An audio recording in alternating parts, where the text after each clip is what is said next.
You know those places that they stop you in your tracks? Oh, definitely. Well, today, we're plunging into one of those, the Giant's Causeway, County Antrim, Northern Ireland. Iconic spot. It really is. It's a World Heritage Site. Yeah. Gets, well, almost 1 million visitors a year. And honestly, the pictures don't even do it justice. They really, really don't. You have to imagine being there, right? Standing at the edge of this dramatic coastline, and you're surrounded by what looks like a field of these impossibly regular stone columns. Tens of thousands. Yeah, tens of thousands. Mostly hexagonal, fitting together like some kind of ancient pavement made by, well, giants, I guess. And what's wild is the almost playful irregularity within that pattern. So you've got mostly 6 sides. Yeah. The hexagons dominate. But then you spot 5-sided ones, or 7, even sometimes 4 or 8-sided ones, though they're rarer. Right. And the heights, they're all over the place. Some soar way up, 40 feet or more at the back, and then others are these low steps going right down into the ocean, like stepping stones. It does look like a staircase, yeah. A colossal natural staircase sort of disappearing into the Atlantic. Over 40,000 columns, stretching across, 2 miles of coastline. It's just mind-boggling. Absolutely. And it's that very order, that regularity within the apparent chaos that sparks the immediate question, doesn't it? You look at it and you think, this can't just be nature doing its thing. It feels, well, deliberate, designed. Exactly. And that's the puzzle we're really diving into today. We want to understand how this extraordinary landscape came about. Looking at both sides. Yeah, exploring the captivating myths that have grown up around it, but also the fascinating geological processes. And how it got onto the world map, so to speak. Right, when the wider world discovered it and why it holds such significance. Sounds like a fantastic journey. Let's maybe start by stepping into that realm of legend first, where giants roamed and explanations were a bit more fantastical. Right, so picture this. The Irish Sea. It's not just water, it's like a stage for a bit of a giant rivalry. You've got Finn McCool, an Irish giant, generally seen as one of the good guys, I think. Usually, yeah. A key figure in Irish myth. And he's trading some serious insults across the waves with a Scottish giant, Fingal. Apparently it was pretty heated stuff. As these crosswater squabbles often are. And Finn, feeling, sufficiently provoked, decides, right, that's it. Enough is enough. Exactly. He's going to build a land bridge, a pathway of stepping stones to go over and, well, have a word with Fingal face to face. So he gets to work, tearing up massive chunks of rock from the Antrim coast. Beach rocks. And just hurling them into the sea, one after another, creating this rocky causeway heading towards Scotland. It must have been an epic feat of, ancient engineering, giant style. A truly monumental effort, you'd imagine. And as the story goes, all that heavy lifting, it really took its toll. Yeah, you'd be tired. Absolutely. By the time he'd laid the final stone, Finn was just utterly exhausted. He collapsed right there on his new causeway and fell into this deep, giant-sized sleep. Okay, so here's where it gets really clever. While Finn's out cold, his wife Una, she spots Fingal, this enormous Scottish giant lumbering across the causeway towards their home. And Fingal apparently was massive, even for a giant, and looking pretty angry. Not a good situation. Una clearly had to think fast. She did, and her solution is just wonderfully cunning. She quickly grabs a blanket, throws it over the sleeping Finn. Covers him up completely. Yep. And when Fingal arrives, she does the whole innocent act, shh, be quiet, points to this huge blanket-covered lump and claims it's just the baby, sleeping. Just the baby. Yeah. The sheer scale of this baby, understandably, it terrifies Fingal. You bet. He thinks, crikey, if the infant is this colossal, what must the father be like? Unimaginable power. Exactly. So, completely panicked, he turns tail and just legs it back to Scotland as fast as he can go. But not before tearing up the causeway behind him. Presumably so, Finn couldn't follow. Ripping it up as he flees. Legend even says he tore out a chunk on the Scottish end too, creating a cave to hide in. And that's why, the story tells us, we see the remnants of Finn's path at the Giant's Causeway. Yeah. And the strikingly similar basalt columns over at Fingal's Cave on the Isle of Staffa in Scotland. They're the bits that weren't destroyed in Fingal's big panic. It's such a fantastic story, full of drama, ingenuity. You can absolutely see why it's captured imaginations for, well, generations. Oh, yeah. It gives such a wonderful sort of human scale, well, giant scale explanation for such an extraordinary place. It absolutely does. But, Yeah. as compelling as the myth is, there's that other story etched in the stone itself. a geological story stretching back millions and millions of years. The scientific side. Okay, so let's dig into the science behind those incredible columns. Right. The scientific explanation takes us way back, about 60 million years ago, to the Paleocene epoch. 60 million? Yeah. This whole part of County Antrim was just a hotbed of intense volcanic activity back then. You have to imagine the Earth just rumbling, molten rock pushing its way up. And we're talking about a specific kind of lava here, aren't we? Not the really thick, slow stuff you might picture. Exactly. This was highly fluid basalt lava. That means it could flow really easily, spread out over a huge area as it erupted through the existing chalk beds underneath. Okay. And this created a vast plateau of volcanic rock. And it's the way this massive volume of lava cooled down and solidified that ultimately created the Causeway's unique structure. So how does that happen? How does a giant sheet of molten rock turn into these perfect-looking, mostly hexagonal columns? Okay, so the key process is called columnar jointing. As the incredibly hot lava, we're talking thousands of degrees, started to cool, it began to contract. Right, like mud drying in the sun and cracking. Exactly like that. A great analogy. But with this really deep layer of lava, these cracks that formed on the surface didn't just stay shallow. They propagated downwards as the entire mass cooled and solidified. Creating the long columns? Precisely. Creating these long polygonal fractures right through the rock. And because of the physics of how things cool and contract evenly, well, a hexagonal pattern is actually the most efficient way for the rock to relieve stress. That's why 6 sides are so common. Ah, efficiency in nature. Okay. And those different levels we see, the sort of tiers of columns, that wasn't just one big event, was it? No, good point. It wasn't just one massive eruption. The evidence points to 3 distinct phases of volcanic activity in this area. 3 separate flows. Correct. Each one laid down a new layer of basalt. And each flow cooled and fractured somewhat independently, which resulted in those noticeable differences in column height, maybe even size, between the different levels you can see today. And then much, much later, ice got involved. Yes, absolutely. Fast forward maybe 35 million years after the eruptions, and this region would have been under significant ice cover during various ice ages. Okay. So water would seep into those existing cracks, those joints between the columns. Yeah. When that water froze, it expanded. Like a wedge. Exactly, acting like a wedge, pushing the columns apart, widening the fissures, maybe even fracturing some of the rocks further. This freeze-thaw cycle, repeated over thousands and thousands of years, definitely contributed to the erosion and shaping, creating the more irregular bits and that step-like effect down to the sea. So it's this incredible story of immense heat, then intense cold, and then just the relentless action of water over millions of years, sculpting the already fractured rock. That's it in a nutshell. Heat, cold, and erosion. And it's worth adding that the actual size of the individual columns, that was largely determined by how quickly the lava cooled. Oh, really? How so? Generally, faster cooling led to smaller, maybe more tightly packed columns. Slower cooling allowed for the formation of larger, more distinct ones. Interesting. And remember, these basalts were once part of something much, much bigger, a huge volcanic plateau called the Thulian Plateau. It actually connected parts of what are now Ireland, Scotland, Greenland, even bits of North America. Wow. It's just staggering to think about those timescales, that kind of power.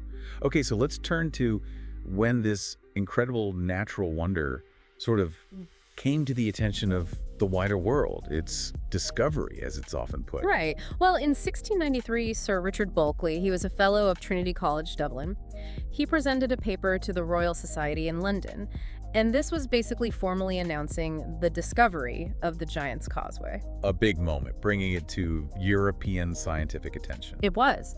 But it's crucial to remember, like you said, when we say discovery, we mean from a European scientific perspective, right? Absolutely. People had lived there for millennia. They knew it was there. It wasn't lost. Exactly. It's more accurate to say it marked its entry into the formal scientific record of the time. But from that point on, yeah, its reputation started to spread. And became quite the tourist spot. Oh, definitely.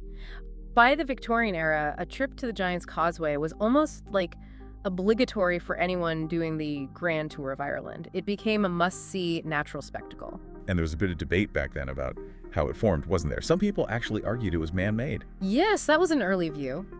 Looking at those incredibly regular columns, you can almost see why they might have thought that, especially before geological processes were well understood. It does look engineered. It does. But as geology progressed as a science, the evidence for a volcanic origin became overwhelming. Though, not everyone was immediately blown away. I think Thackeray, the writer, Yes. he visited and famously quipped something like it was a lot of bother just to see a pile of stones. Oh, dear. Some people are just harder to impress, I guess. Seems so. So, fast forward to our time, and thankfully the site is now really carefully looked after. There's the new visitor center, opened in 2009. It's got a very striking modern design. It does, yeah. It's designed to be quite low profile, sort of blending into the landscape. Hmm. The whole aim was to provide information and facilities, without over-commercializing or overwhelming the site itself. And crucially, access to the Causeway, the actual stones, is still free, right? That's right, yes. Access to walk down to the stones is free, which is fantastic. Allows everyone to experience its wonder. Which is great. And it's got all the official recognition too. UNESCO World Heritage Site since '86. And a National Nature Reserve since 1987, really underscoring its global natural importance. Yeah. And it even ranked, fourth greatest natural wonder in the UK in a poll a few years back? It did. Surprisingly high, perhaps, but it shows its appeal, and the visitor numbers reflect that. Consistently very high, approaching or even topping 1 million people in recent years, pre-pandemic. It's a huge draw for Northern Ireland tourism. There was a bit of discussion, maybe controversy a while ago, about some of the exhibits in the visitor center.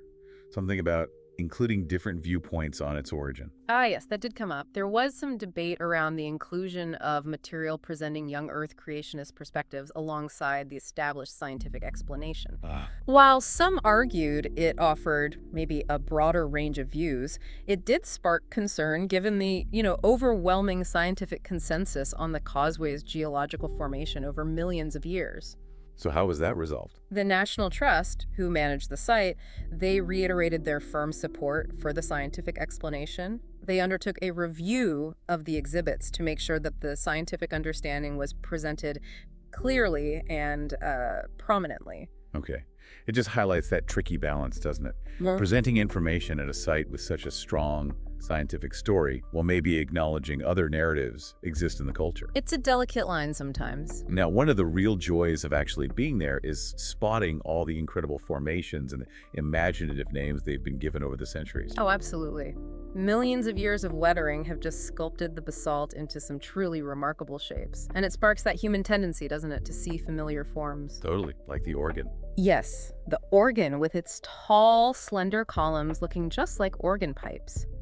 And the giant's boot, which genuinely looks like a massive welly someone left behind. It really does. And then you've got the giant's eyes, these sort of reddish, weathered low columns that seem to gaze out to sea. And the honeycomb, which is just geometrically perfect, the giant's harp. Even things called the chimney stacks, the giant's gate, and the camel's hump, which is curiously shaped.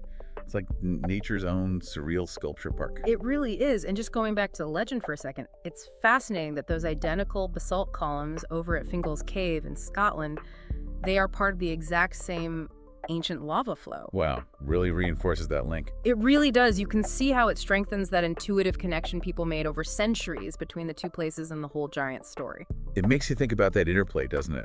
Between how we understand the world scientifically and the stories we create to explain things. And it's interesting, you mentioned earlier that in wider Irish mythology, Finn McCumhale or Fionn McCumhale, he's generally more of a hero figure, right? With maybe amazing abilities, but not always literally a giant. That's a really key point, actually. The giant aspect in this specific Causeway legend might well have evolved over time. Perhaps it was fueled just by the sheer scale of the causeway itself. Makes sense. And there's even some speculation that the site might, much earlier, have been linked with the Fomorians. Who were they? They're a race of mythological beings in older Irish tales, sometimes described as giants or sea dwellers. In fact, an old Irish name for the causeway is Closhan na Bufomhora, Which means? roughly stepping stones of the Fomhora. So that hints at a possible earlier, different mythological connection before the Finn McCool story became dominant. Wow. So the layers of myth and folklore are almost as intricate as the geological layers themselves. That's a nice way to put it, yeah. And beyond the amazing rocks, the causeway is also a habitat for a surprising amount of life, isn't it? It really is. The cliffs and the sea stacks provide really important nesting and feeding grounds for loads of seabirds. You get fulmars, petrels, cormorants, shags, redshanks, guillemots, razorbills. Busy place. Oh yeah, if you visit at the right time of year, the cliffs are just alive with birds. And even on the rocks themselves, plants manage to find a foothold. Absolutely. Hardy coastal plants. You can find things like sea spleenwort, hare's foot trefoil, vernal squill, sea fescue, even the beautiful little frog orchid sometimes. Pretty diverse considering the harsh conditions. And wasn't there an unusual discovery there a few years back? Something microbial? Ah, yes, that was quite unexpected. In 2011, a colony of stromatolites was reported there. Stromatolites. What are they? They're these layered structures built up by ancient microbes, cyanobacteria usually. They're more typically found in warmer, saltier, shallow waters. Finding them at the Causeway was, well, pretty unusual. It suggests we might still have things to learn about the ecology of this supposedly well-known place. It just goes to show, doesn't it? Even famous landmarks can still hold surprises. Okay, so for anyone listening who's now inspired to visit, how easy is it to actually get to the Giant's Causeway? It's generally quite accessible. The Belfast-Derry railway line runs nearby, connecting to towns like Coleraine or Portrush, and then you can get Ulster bus services from there right to the Causeway. Okay. And for those who like a walk, there's a really stunning 7-mile coastal path from Portrush. It takes you past the dramatic ruins of Dunluce Castle, too. Highly recommend it if you have the time and energy. Sounds like an unforgettable journey from start to finish. So as we kind of wrap up our deep dive here, what's the real essence of the Giant's Causeway that sticks with you? For me, I think it's that powerful convergence of the two big narratives we've talked about. You have the captivating human stories, the myths, the giants, their battles. And then you have the almost unimaginable timescale and power of the geological forces that actually created this landscape. Both offer a really profound way to connect with this extraordinary place.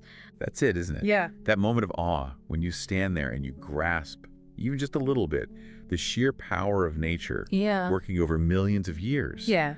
And then you think about the human need to weave stories around it, to create meaning, to explain these incredible wonders before science could. Absolutely. It really makes you wonder, doesn't it? How many other incredible natural landmarks around the globe might have similar dual histories?